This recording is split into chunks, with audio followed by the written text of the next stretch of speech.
All right, so I've got some breaking news here regarding Andrew Cuomo, the governor of New York, who has been in hot water, honestly, for months and months and months. It feels like now, whether it was towards the beginning of the pandemic when he was shipping back elderly patients into nursing homes and needlessly causing excess deaths and suffering and then trying to cover it up, to the sexual harassment and assault allegations that he was facing. It seems like this may be the straw that broke the camel's back. And I don't want to get any hopes up because, powerful people rarely ever face consequences in these types of situations. But the evidence here that they lay out is pretty damning. So here is the bombshell report that has come out. Cuomo violated federal state laws as he sexually harassed multiple women, according to the New York Attorney General. So here's some of the details. New York Governor Andrew Cuomo sexually harassed at least 11 women and then retaliated against a former employee who complained publicly about his conduct, according to a bombshell report released Tuesday by State Attorney General Letitia James. The months-long probe concluded that Cuomo, quote, sexually harassed multiple women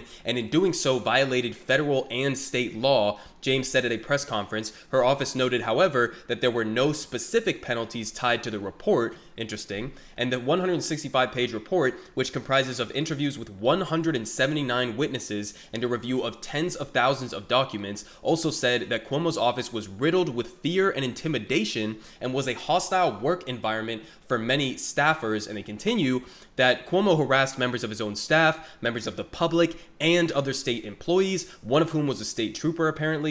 He engaged in non-consensual touching, groping, kissing, and hugging, and made inappropriate comments towards numerous women, according to the report. And the findings reveal a deeply disturbing yet clear picture, James said, describing Cuomo's office as a toxic workplace. And finally, that Cuomo's office did not immediately respond for comment, and he's obviously denied the allegations. So listen, I'm going to be honest here.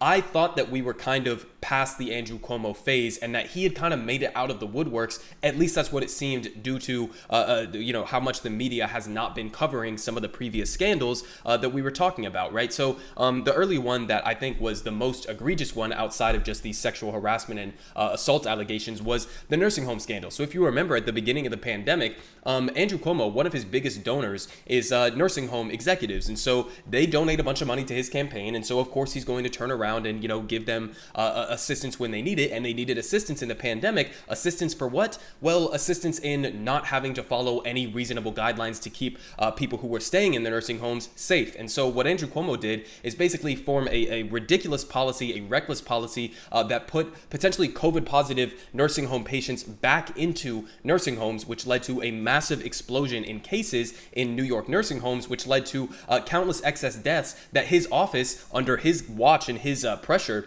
essentially tried to cover up the excess deaths that they had caused due to this policy that he chose to implement. And then he tried to turn around and give them protection. So if you remember, the big policy that Republicans were trying to push for in some of the early COVID relief bills was basically a liability shield for corporations that if they subject their workers to unsafe conditions during COVID, that they couldn't be held liable. The guy who actually initially wrote that was Andrew Cuomo, and Andrew Cuomo put forward this policy to protect those nursing home executives that were subjecting nursing home patients to unsafe conditions. So it was a ridiculously corrupt story that was coming out back then, and there was even a lot of pressure building to impeach him from some members, like Ron Kim from the state assembly was one of the big ones pushing to impeach him at that time. And then we had the sexual harassment and assault allegations added on top of that, and that became sort of the more main story that people were focusing on.